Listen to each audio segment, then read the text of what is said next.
Welcome back to the Ice Bass Sports Podcast. I'm Griff. And I'm Matt. And we've got, it is Monday. We've got two Monday night games coming up. But we had a solid week of football. Some interesting games. Some, I guess you could call them upsets. Let's start it off with the first upset. The Patriots. Thursday night, yeah. Patriots showed up against the Steelers. They did. I was very surprised at the outcome of that game. Mitch Trubisky, I thought he looked bad. Not that bad. He was bad. It was a rough game to watch. Yeah. Patriots ran the score up pretty early. Zeke carried the ball 22 times for 68 yards and added 7 catches for 72 yards and a touchdown in a 21-18 win over the Steelers in Week 14. Zeke had a monster day. Yeah, he did. Which, did we have him on the waiver wire watch last week? I think we did. We did because Ramondre's hurt, and it's a multi-week injury, and Zeke was on the waiver wire watch, rostered in 46% of sleeper leagues going into the week. So if you listen to our advice, you're welcome. Yeah, he put up like 30 points in PPR leagues. Solid. Yeah, no, that's a great day. You can't ask for much better than that. Yeah. Especially for somebody who picked off waivers. And for those of you that didn't take our advice, well, you probably lost your league this week. I accidentally started Ramondre. Did you really? And I won. Congratulations. And I needed to win to get in. Wow. Yeah, no, we didn't really talk about that. Week 14 had a lot of playoff implications, I'm sure, for most of you, because it was the last week of most fantasy football regular seasons. Hopefully you made your playoffs and are looking pretty, or hopefully it came down to Monday night and yielded good results for you. Yeah. But going back to the Patriots game, Zappy looked pretty solid. Yeah, what's happening over there? He had 19. He was 19 of 28, 240, 3 touchdowns and an interception. All 3 touchdowns came in the first half. Yep. 2 to Hunter Henry, 1 to Zeke. Zappy looked pretty good. He did. Is he the future for New England? I don't know. Honestly, probably. Well, Mac Jones probably isn't your guy. No, I just... He needs to change of scenery. As a Jet Texans fan, I really, really hope that the Patriots win a couple more games and just kind of shoot themselves in the foot and get a worse pick, and they're stuck with like a mid quarterback again. Well, even if they go out and they get a quarterback in the draft, it's not a quarterback-friendly situation that they're going to be putting them in. No, that is true. You don't really have the best weapons. The offensive line, great in the run game, but their pass pro is weak. Overall, I think you got to almost trade back, go for a weapon, and add some talent to this offense. And put it around Zappy. Maybe get some draft capital. Maybe you can still salvage a third for Mac Jones. Did you see Pat McAfee called Bill Belichick the greatest GM of all time? Really? Well, greatest coach, probably. GM, I'm not too sure about that one. But yeah, no, the 3 touchdown game should solidify Zappy's status as the team starter heading into Week 15 matchup against the Chiefs. Like I said, I think Mac Jones is good as gone. Yeah, I agree.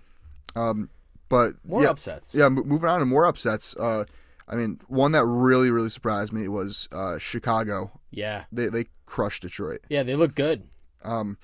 Goff has been a turnover machine as of late. I forgot to look up how many turnovers he's had in the last 4 games, but all I know is it's been a lot. And they've had some pretty bad losses. Now to Chicago and before to Green Bay on Thanksgiving. They're definitely a beatable team. He's got 5 picks in the last 4 games, which is not ideal, and he has a lot of... And 3 fumbles lost. Wow, so what's that, 8 turnovers? He's averaging 2 turnovers a game? Yeah. That's not good. Yeah. You don't need to be a rocket scientist to figure that out, but Gibbs had a solid day. One of the few bright spots for Detroit. He had 11 carries, 66 yards. So he's averaging 6 yards a carry in that game. And a rushing touchdown. He added 3 catches for 16 yards. Thought they probably should have used him a little more in the passing game, but what are you going to do? I don't know. Gibbs is a playmaker. We've seen this week in, week out. When you put the ball in his hands, he's making plays. He ripped off a huge run in the start of the game. But over only 11 carries, only 3 catches. You need to get him more involved in that offense. Yeah. Justin Fields. Yeah, you played pretty hot. 19 of 33, 223 and a touchdown, added 58 yards on 12 carries with another touchdown on the ground. Solid game. The thing with Fields, though, is, I mean, it's this consistent hot and cold play Yeah. where, 1 week you get 120 passing yards and no touchdowns, and the next week, he's going off and beating Detroit. Yeah. It's so up and down, and for what's this, his third season now in the league? Yeah, yes. Yes. For your third season now in the league, like, this is when you should start seeing more consistency in your play, and we haven't seen that with Fields. Yeah, he's an athlete. Yeah, he is a great dual threat quarterback. But we need to see an improvement in the passing game, to be convinced that he's the franchise. Yeah, another big day from DJ Moore, though. 6 catches, 68 yards, and a touchdown. Yeah, he's been having a great season. And he had 3 carries, 20 yards, and another touchdown on the ground. Right now, he sits at wide receiver 7 in PPR leagues. Yeah, I mean, and he was going rounds 5 or 6 in a lot of leagues. Very quiet year out of him, or quiet good year. Yeah. Yeah. Yeah, he's been sneaky good. Sneaky good, yeah. Well, I know in one of my leagues I have the Fields Moore stack, and I mean, when Fields is on, it's paying dividends. But like I said, it's the hot and cold. You don't know what you got week to week, right? And I do want to shout out the Chicago defense, because they've taken a huge step forward ever since acquiring Montez Sweat. Now that they're actually generating a pass rush, him and Ngakoue. They haven't just been a good defense. They've been a top 5 defense in the last 4 weeks. Yeah.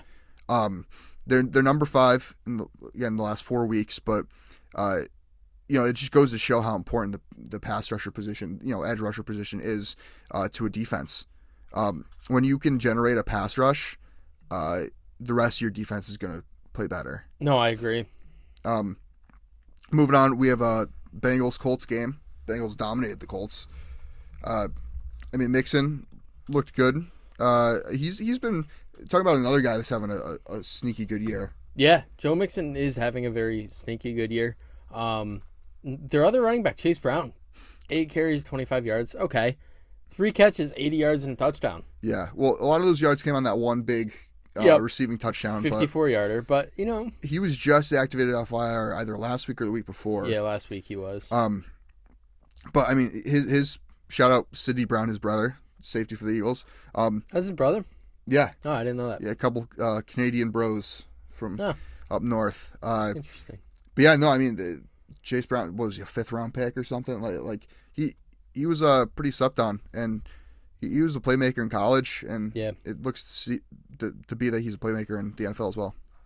Yeah, we'll talk about Jake Browning later. We're not skipping over him. Yeah. And then how about Griff's Jets beat Griff's Texans? Yeah, my Jets beat my Texans. Did not see that one coming. Zach Wilson looked really good. Yeah. 27 of 36, 301 yards, 2 touchdowns, no interceptions. Garrett Wilson caught 9 of his 14 targets for 108 yards. Breece Hall, 10 carries, 40 yards. Got to get the ground game going a little more. I don't think you really want Zach Wilson throwing the ball 36 times a game, but he also caught 8 of his 9 targets for 86 yards and a touchdown through the air. I mean, 8 catches for a running back is just crazy. Crazy numbers, and I mean, listen, if Zach Wilson could do those sort of things, he's got a bright future. Well, probably not with the Jets. We'll see. I don't. We've talked about this for ever since the beginning of this year. Zach Wilson isn't the problem for the Jets. Nope. Zach Wilson actually has looked pretty solid when he's come in to play. And everybody that I told that Zach Wilson's not the problem and that they tried to fight me on that, yeah, you could shut up now. Yeah, no, I mean, Zach Wilson, yeah, obviously he's still a little bit raw, but he was raw coming into the league. Everybody knew that. And another guy, this is his 3rd season, he's improved every year he's been in the league. The problem is, the Jets didn't do enough to help him develop as a passer. No. And like you said, coming into the league, he was a very raw passer. And you knew that. You had a big arm. You can't really teach that.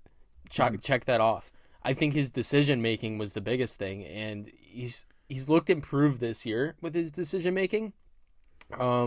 But I think a lot of it still comes down to offensive line play. I mean, we've got guys rotating in and out. Yeah. We've had, I think, 12 or 13 different offensive linemen play this year. You're not going to establish continuity with that. So, I mean, Zach Wilson, he's not the problem. He made some really nice plays. His touchdown to Randall Cobb, no-look sidearm the other way. Yeah. Beautiful play. That's enough Zach Wilson talk. Well, but that's the kind of plays he was making in college. No, 100%. And to see that now starting to finally translate into the NFL, I know you said enough talking about Zach Wilson, but I do want to give credit where credit's due. He has developed, and I think a large part of it, I think Aaron Rodgers behind the scenes has been helping him. So even if Aaron Rodgers, we said this at the beginning of the year, even if Rodgers doesn't play another snap for the Jets, him being there in his locker room presence, period, has been worth the money.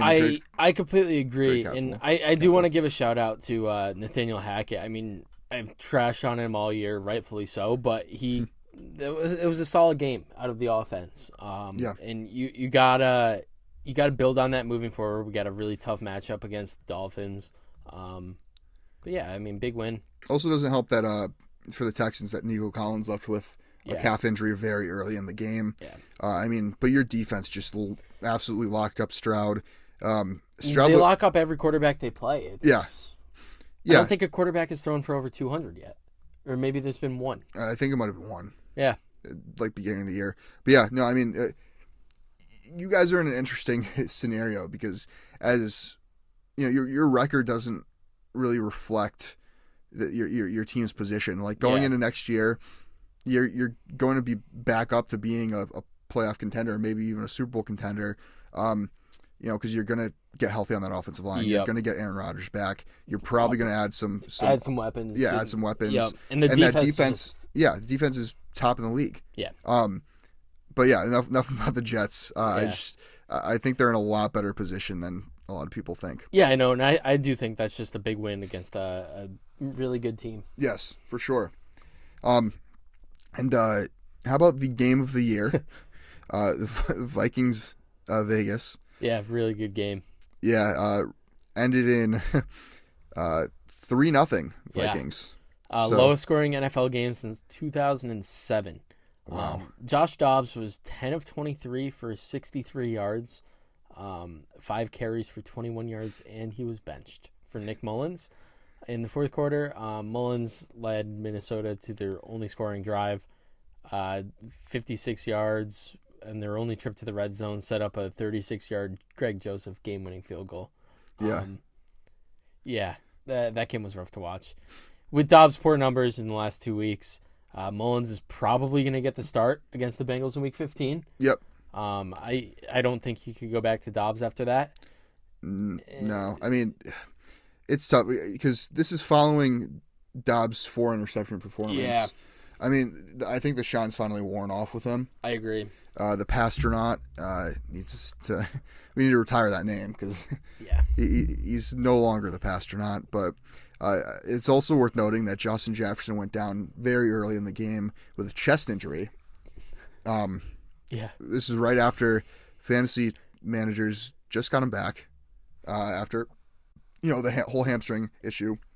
All you can do is laugh, not because of an injury, obviously, but just the fact that, I mean, this is 2 years in a row, I think majority consensus number 1 overall fantasy pick. Yeah.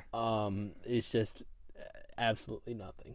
Right. Yeah. No, I mean, Jonathan Taylor last year, you got Justin Jefferson this year. Well, McCaffrey 3 years ago. Yeah, McCaffrey 3 years ago, but I mean, McCaffrey now is God himself. But McCaffrey 3 years ago was out the season with injury. Yep. So I mean, it just goes to show that number 1 pick isn't so glorious. No. I mean, it's almost cursed. It's almost like the Madden curse.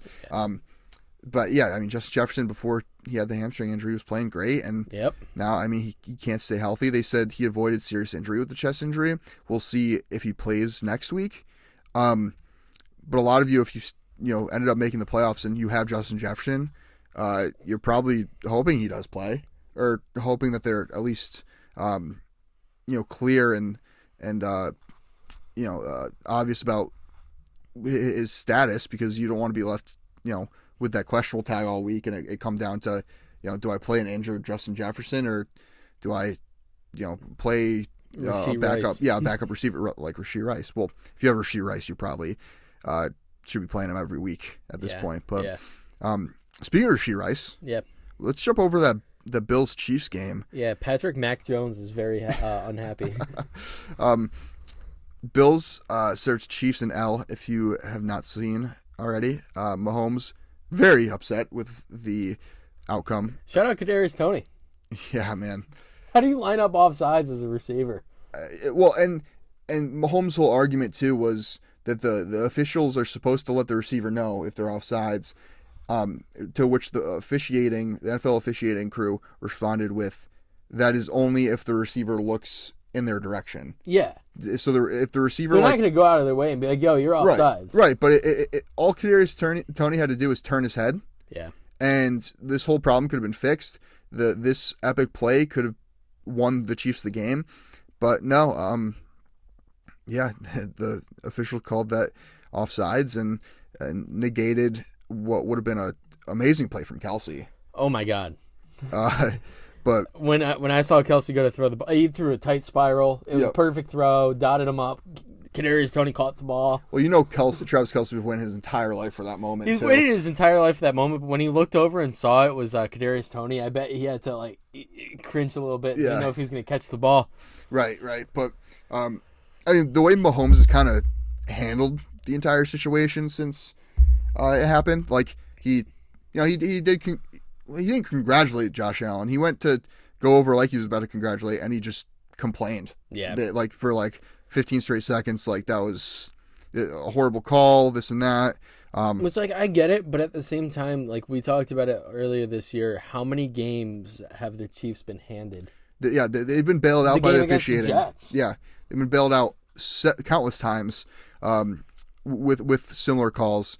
And I don't know. I mean, even Mahomes, you're supposed to be a leader. You're one of the highest paid players in the NFL, and you go out and you're still complaining about the officiating in your press conference after the game. Andy Reid too. I mean, you can't be that good of a team, especially Andy Reid. You're a veteran in this league. Mm-hmm. Like the call or not, I mean, I know I'm a fan. I've complained about the officiating just as much as the next guy, but these guys are not an NFL player. Yeah, these guys are getting paid millions of dollars to do this. Win or lose, you got to be a professional about it. Yeah, you need to handle it a lot differently than how they handle it. But the Bills, I mean, they did some good things. James Cooks, 10 carries, 58 yards rushing. He also added 5 catches, 83 yards, and a touchdown receiving.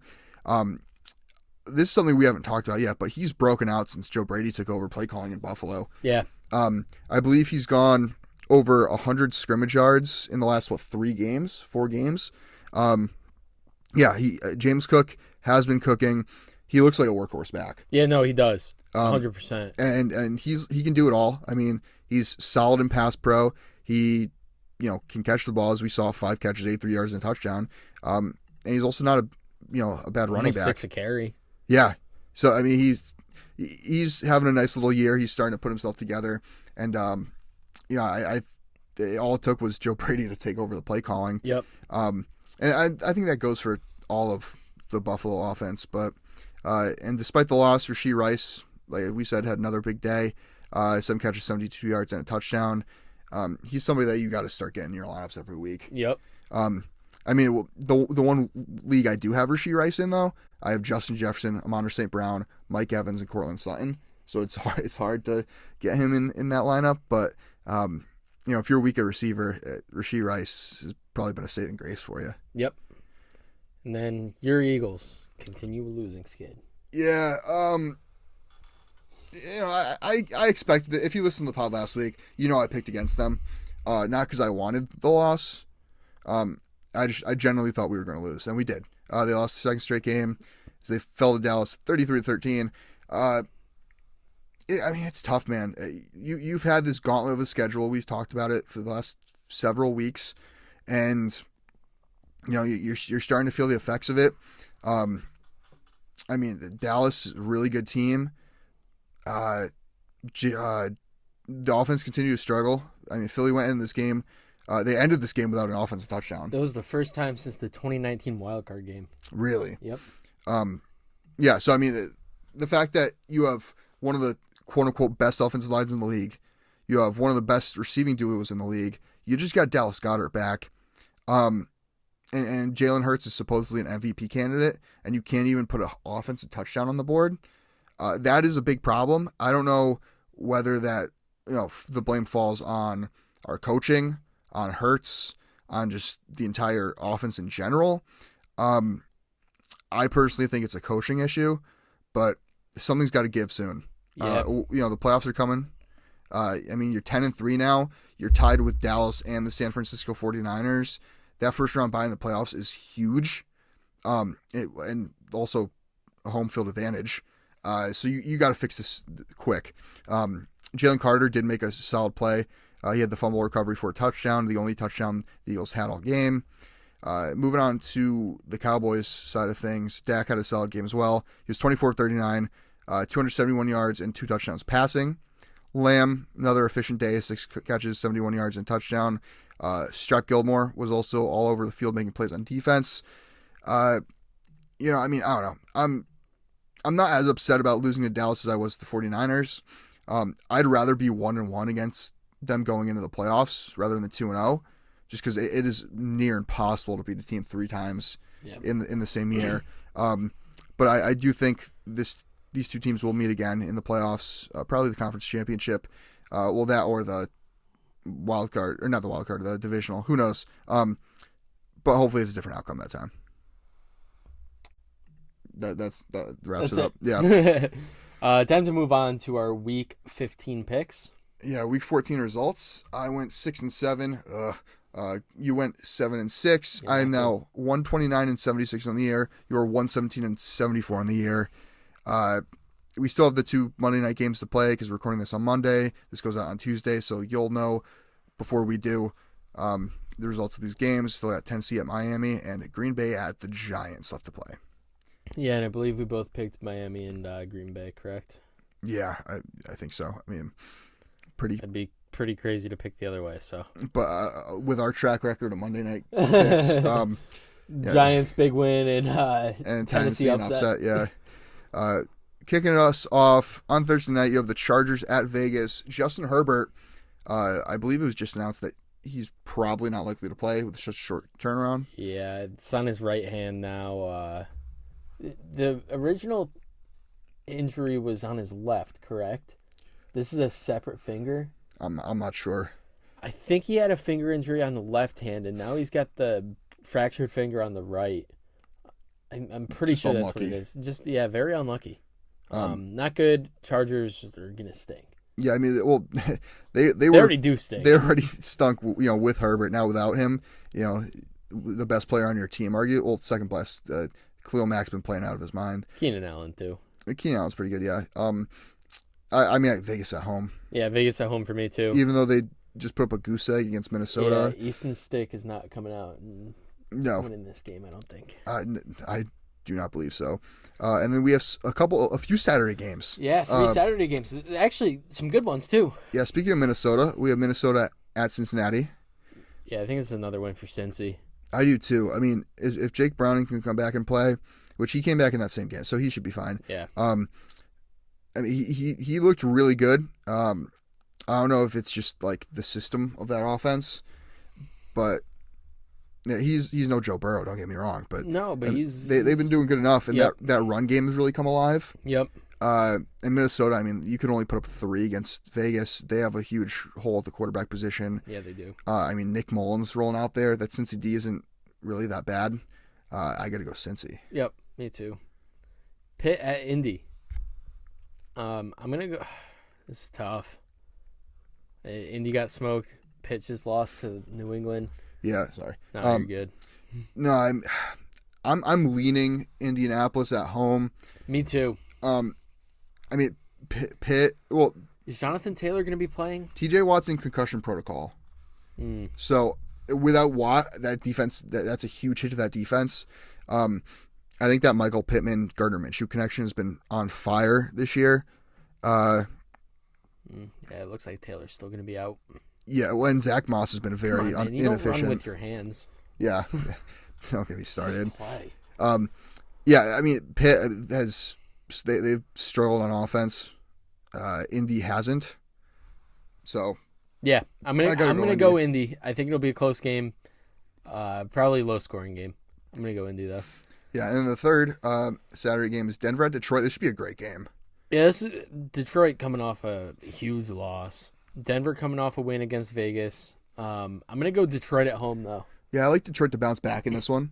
I mean, classic Detroit, right? You lose a game to divisional rival. That's last place in the division, Yep. the Bears, and now you come out against a red hot Denver team, and you're gonna go, blow to blow with them, and I think they win. Yeah, I agree. Although Denver has been, like I said, they've been playing hot. I could see this game going either way, but I don't know. Goff needs to get it together. No, 100%.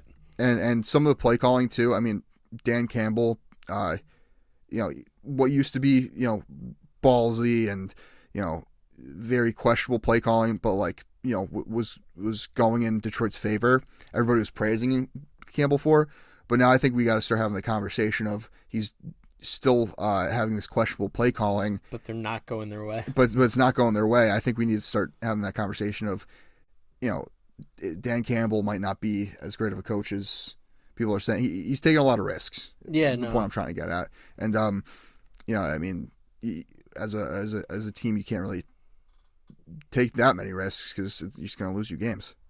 Yeah. Chicago at Cleveland. I'm going Cleveland at home here. That defense is just really good. Yeah, no, I gotta go Cleveland too. I mean, if Chicago comes out and plays like they did against Detroit, I could see this being an upset. I agree, but like we talked about, you don't know what you get out of Justin Fields week to week. Right, he's so hot and cold. And that Cleveland defense is really, really good. Yeah, they make quarterbacks look bad. So I'm leading Cleveland as well. Yep. Tampa at Green Bay. This should be a good game. Tampa, the Saints, and the Falcons are now all tied at 6-7 and first in that division. That's crazy. In the NFC South. That's crazy. And then there's Green Bay looking to try to get in the playoffs. We don't know what the result of tonight's game is going to be. Let's not jinx them. Yeah, I'm not going to jinx them, but I mean, the way Green Bay has been playing, all things point towards them beating Tampa. I agree. So I got to go Green Bay. I'm taking Green Bay, especially at Lambeau. Yeah, it's true. Yeah, it is in Green Bay, which is big. I mean, that Tampa running game hasn't been that bad, though. No. But if Green Bay can get Aaron Jones back for this game, yep, because I know he's out for Monday. That should be a huge difference factor for Green Bay as well. Houston at Tennessee. My Texans bounce back. Now, is Nico Collins playing? I have no idea. That's going to be a big difference maker for me in this game. Because Tennessee, it's a divisional game. I mean, you never know what you're going to get. It's usually closer than you can anticipate when it comes to divisional games in general. But C.J. Stroud without Nico Collins, I think, can struggle or will struggle. Yeah. If you can sit me here and tell me that Nico Collins is playing, I'm taking Houston. Yep. I think I'm still taking Houston without Nico Collins, but I think it's a lot closer of a game. No, I agree. I think Houston wins this one regardless, though. My Jets at Miami. This is going to be tough. Yeah, man, Miami's a really good team. They are, and that's the problem. I mean, any other team, I think the Jets have a chance here coming off a big win. Mm-hmm. I don't think it's just so hard to cover Tyreek and Waddle. And no matter who you got, we got two really good corners out there, and it's still going to be tough. We're going to be able to slow down the run game, but I still think they beat us through the air. I don't know. You don't know what you're going to get out of Zach Wilson either. Right. If he goes out and plays like he did against Houston, we got a shot, but I mean, he's got to play nearly perfect to beat Miami, I think. So I'm going to go Miami. Yeah, I mean, Miami's got to be the clear favorite here. I'm also going Miami for the record. But I mean, that Jets defense, as long as you guys can contain Tyreek Hill, because you can't stop Tyreek Hill. No. You can only contain him. That's the key to beating Miami. I mean, make Tua beat you in other ways than just dumping it off to Tyreek. but I think your defense is going to keep you in every game you play. Yeah. And now that you have Zach Wilson back, Zach Wilson kind of provided the little bit of a spark that was needed for your offense. Yep. I don't think you guys go on like a little run or anything, but these guys are still playing for their jobs. Yep. There's still the integrity of the game. I think it's gonna be a close game. And these are games that you could use to build upon for next season. Right. 100%. And this game also just means more to Miami than it does the Jets. Yeah. So I got to go Miami. Yep. KC at New England. Don't think this one will be close, but you never know. Any given Sunday. Right. I'm going Chiefs, though. Yeah, I mean, Kansas City, we talked about it earlier. You have Patrick Mahomes, who's very angry, very upset about how that Buffalo game ended. I think he comes in and tears New England apart, and takes his frustrations out on the field. I think Kelsey goes for 2 touchdowns. I think Rashee Rice goes for over 100 yards receiving. I think KC wins in a blowout. I think Patrick Mahomes has a massive day. I would love to see it. Giants at New Saints. Orleans. Yeah. I think the Saints get a win here. This will be a pretty good game, I think. Have you seen that Tyrod Taylor, I believe they opened his practice window? Really? His 30-day practice, was 21 it 21-day practice window. But they also said they are still rocking with Tommy DeVito as their quarterback, even with Taylor back, and Tyrod Taylor's PO'd. Is he? Yeah, he's not happy. He's very upset that even though he's coming back, that UDFA is starting over him. Well, but I mean, I don't think they really want to win. Well, I don't. I don't know if it's because they want to tank, or if they just really like what they see in Tommy DeVito. I guess. And like they want to continue to roll with Tommy Cutlets. I mean, you have the entire state of New York, not entire state, but most of the state rallying behind Tommy DeVito right now. Yeah. Everybody loves this kid. He's a UDFA. He still lives with his mom. Local boy. Has this whole thing with the chicken cutlets going on. I mean, it's a great story, and I think it's going to sell more tickets than throwing a 34-year-old Tyrod Taylor in there. That's a valid point. That is a valid point. So yeah, I mean, I can see why you'd want to stick with DeVito. The Giants, again, they're another team that you don't know what you're going to get with them. Yeah. Same with New Orleans, though. New Orleans has been playing very up and down. I think New Orleans slightly edges this out for me. Man, Derek Carr's bad. Yeah, but I think the Giants make this a close game. They should just go to Jameis. Yeah, man. Did you see the clip of Jameis Winston at the basketball game? He was at an NBA game, and it was a Pelicans game, I believe. And he was going through high-fiving every single fan that was saying hi to him and stuff. Yeah, he had courtside seats. He's really? He's out in the stands high-fiving people and big smile on his face. Man, it also helps that he knows he's not the reason New Orleans is struggling that right is now. true. So he's probably happy about that. Yeah. But he's been with that organization now for 3-4 years, if not longer, right? Yeah, I mean at least 4, I think. Yeah, because he was backing up Drew Brees. Yeah. But I mean, I think when they went out and got Derek Carr, it was a big slap in the face to JMO because, I mean, Winston. This is his 4th year with them. Yeah, he took that backup role with them, with the intention that he was going to be the starter one day, and then they've kind of teased him ever since he tore the ACL. Yeah, and he was off to a hot start. Yeah, he was. I think Jameis Winston would be. I really think they should turn back to Jameis Winston. I completely agree. I mean, I don't know. Hopefully, you get a Geno Smith situation where, after being benched for so long, he comes out, surprises everybody, and looks like a franchise quarterback. Yeah. But that's enough about New Orleans. I have New Orleans taking it at home. Yeah, me too. Atlanta at Carolina. This got to be a game that Atlanta wins. Atlanta needs this win. They do. And I think they get this win. I'm picking Atlanta. I think we get a big game out of Drake London. Yeah, well, he had a big game this past week. He had 10 catches for 170 yards or something, right? I know he had a pretty big day. Yeah, 10 for 172. Yeah, I mean that's massive. Yep. And I mean they needed it. Well, I think Kyle Pitts had a decent day too. He had a touchdown, didn't he? Yeah. I mean Desmond Ridder looks slightly better. I'm still not convinced that. Yeah, Kyle Pitts, second touchdown of the year. I'm still not Ties his career high. Wow. I'm still not convinced Ritter's the guy there. No. But I think he's good enough to, potentially win that division. Yeah. I got to go Atlanta. Carolina's really bad. Yeah, they are. Washington at the Rams. Big Rams win here. Yeah. I mean, the Rams, they went in. They gave the Ravens some fits, and not many teams have done that. They definitely gave the Ravens a run for their money. They went toe-to-toe with them on offense, and, I mean, they should have won that game, in my opinion. No, I agree. But then here going into this week, at the end of the day, Washington's not a good team. No, they're not. And we saw what Miami did to them. Yeah. I mean, I think the Rams come out and they big Kyron Williams day. Yeah, I was just gonna say that. And Rams at home especially. Yeah, I mean, Washington having to travel, West Coast. Yeah, I don't think this is necessarily close. Yeah. San Fran and Arizona. Yeah, San Fran, Arizona. I don't think this one's close. I don't know. I mean, on paper it shouldn't be, but again, it's one of these divisional games, and you never know with the divisional games. Yeah, that's true. I think San Fran wins big. I think it's another big game from Debo.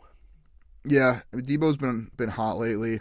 Get the ball in his hands. He makes plays. Yeah, I mean, Kyler Murray hasn't really been spectacular since he returned. Yeah. Arizona's just bad. They are, especially on defense. Yeah, I mean, San Fran, like I said, on paper they should blow them out. I'm going San Fran. But you never know. Any given Sunday. Yep. Dallas at Buffalo. Dallas at Buffalo. I keep going back and forth on this game. Yeah, me too. I mean, both teams coming off really big wins. Yep. Dallas crushing Philly. Buffalo with the close win over KC. I mean, this is an important game for both teams. Because Buffalo is still fighting for a playoff spot. Dallas wants that number 1 seed. I mean, you can almost say that this game means more to Dallas than it does Buffalo. I'd say so. Just because, of where Dallas sits. If Dallas loses this game, they might as well say sayonara to their chances at the number 1 seed in the NFC. I got to go Dallas. I'm going Dallas as well. But again, I could see Buffalo coming out and, giving Dallas a good game. I mean, Josh Allen has been playing a lot better recently. I mean, he hasn't been great, but I mean, Josh Allen versus Dak Prescott should be a really good game. Yeah, no, it definitely should be. And Sunday Night Football, we have Baltimore at Jacksonville. Man, I hope Jacksonville plays better than they did this week. Yeah, I mean, you've got a banged up T-Law, clearly not healthy. Right. It's going to be tough. I think Baltimore wins this one pretty easily. Really? I do. Yeah, no, I mean, I've Baltimore as my pick here, but T-Law with a whole week to get healthier, I should say. I mean, no Christian Kirk definitely hurts though. Yeah, I think we saw that, but it was a huge Evan Ingram day. We didn't talk about that. Evan Ingram had a huge week. What do you have? 2 touchdowns? Yeah, he had 11 for 95 and 2. That's massive. I mean, I'm a big Evan Ingram fan ever since he got to his last 2 weeks. He's got 20 catches, almost 180 yards and 3 touchdowns. Yeah, I mean, he talk about a beneficiary to the Christian Kirk injury. Yeah. So I mean, that'll be a good matchup because it'll be Ingram versus Roquan. Kyle Hamilton, I think, got hurt last week, so that's a huge hit to that Baltimore defense. I still want to take. I still am taking Baltimore, but I do think Jacksonville makes it a tough game. Yeah, I'm taking Baltimore. And then Monday Night Football, we got your Eagles at the Seahawks. Going to Seattle, tough place to play. I'm picking Philly though. Yeah, my brain, like my bias is saying Philly, but my gut's saying Seattle. Philly has looked really bad the last 2 games. This should be a bounce back game, but Seattle owns Philly, especially in Seattle. I correct me if I'm wrong, but I don't think Jason Kelce, in the Jason Kelce era, the Eagles have never beaten Seattle. Wow.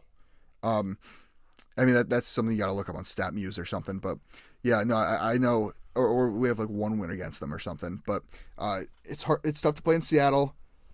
I just think this Philly team's too good to lose 3 in a row. They Should be, yeah. I don't know, man. This is a big game for both teams.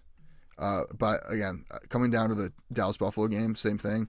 I think this game means more to Philly than it does Seattle. I agree. I think I think Philly wins, but I think Seattle makes it really close. I think this is decided by 3 or less points. Yeah. Moving on, we got our waiver wire watch. It's slim pickings out there. Yeah, most of your leagues are probably in the playoffs. Yeah. For this week, we got 3 guys. Yeah, Isaiah Likely. Fantasy managers have been waiting for him to step up in the absence of Mark Andrews. He finally did. 5 for 83 and a touchdown in a shootout game against the Rams. His 7 targets are very encouraging for his future outlook. And he's a high-risk, high-reward option in fantasy now for the rest of the season. He's rostered in 58% of sleeper leagues. Yeah, I mean, I'm surprised he's still out there. I know a couple of people that went and picked him up, especially with the Taysom Hill injury. Yeah. And, paid dividends. So, likely definitely a nice pickup. Hence, very likely that Likely is available. Yeah. Joshua Palmer is the next guy. The Chargers still have a little under 3 weeks to activate Palmer. He's still on IR, but he will look to be activated for Week 15. In an offense that's struggling, Palmer can definitely be a guy that comes in and provide another weapon for Easton Stick or whoever is at quarterback for the Chargers going forward.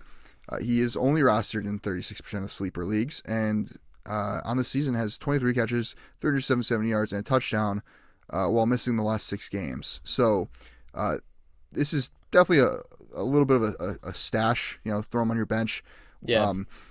See what he does when he comes back, but he's immediately the number 2 option in that offense. Yeah. Quentin Johnston can't catch a cold. Right. That's and really... Jalen Guyton is a wide receiver 5. Yeah.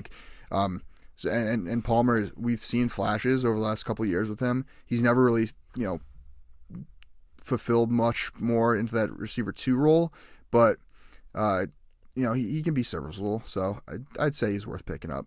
And then the last guy, obviously we mentioned the Herbert injury, the benching of Dobbs. If you need a quarterback, there's a guy that's probably out there by the name of Jake Browning. Yeah, Washington legend. It's hard to not talk about him now. There's been, like I said, with the benching of Dobbs, the injury to Herbert, if you need a quarterback going into the playoffs, Jake Browning, he threw for 275, 2 touchdowns. He was 18 of 24. He did throw an interception, but he made up for it by finding the end zone on one of his 3 carries. And then he appears to have the Bengals offense clicking. So he deserves some consideration against the Vikings in Week 15. He's only rostered in 27% of sleeper leagues. Yeah, no, I mean, definitely a guy that, if you're in a pinch at the quarterback position, which if you're in the playoffs, I mean, probably aren't, but, it never hurts. You don't know what's going to happen. Yeah. It's a nice insurance policy. Yep. But that's going to wrap us up. Yeah, make sure to check us out on social media. We're at IceBath Sports on Instagram and TikTok, at IceBath Pod on X, and you can check out the video version of this episode on the IceBath Sports Podcast YouTube page. We'll see you guys next week. Enjoy Monday Night Football. You've already enjoyed it, but yeah, hope you enjoyed. And as always, stay cool.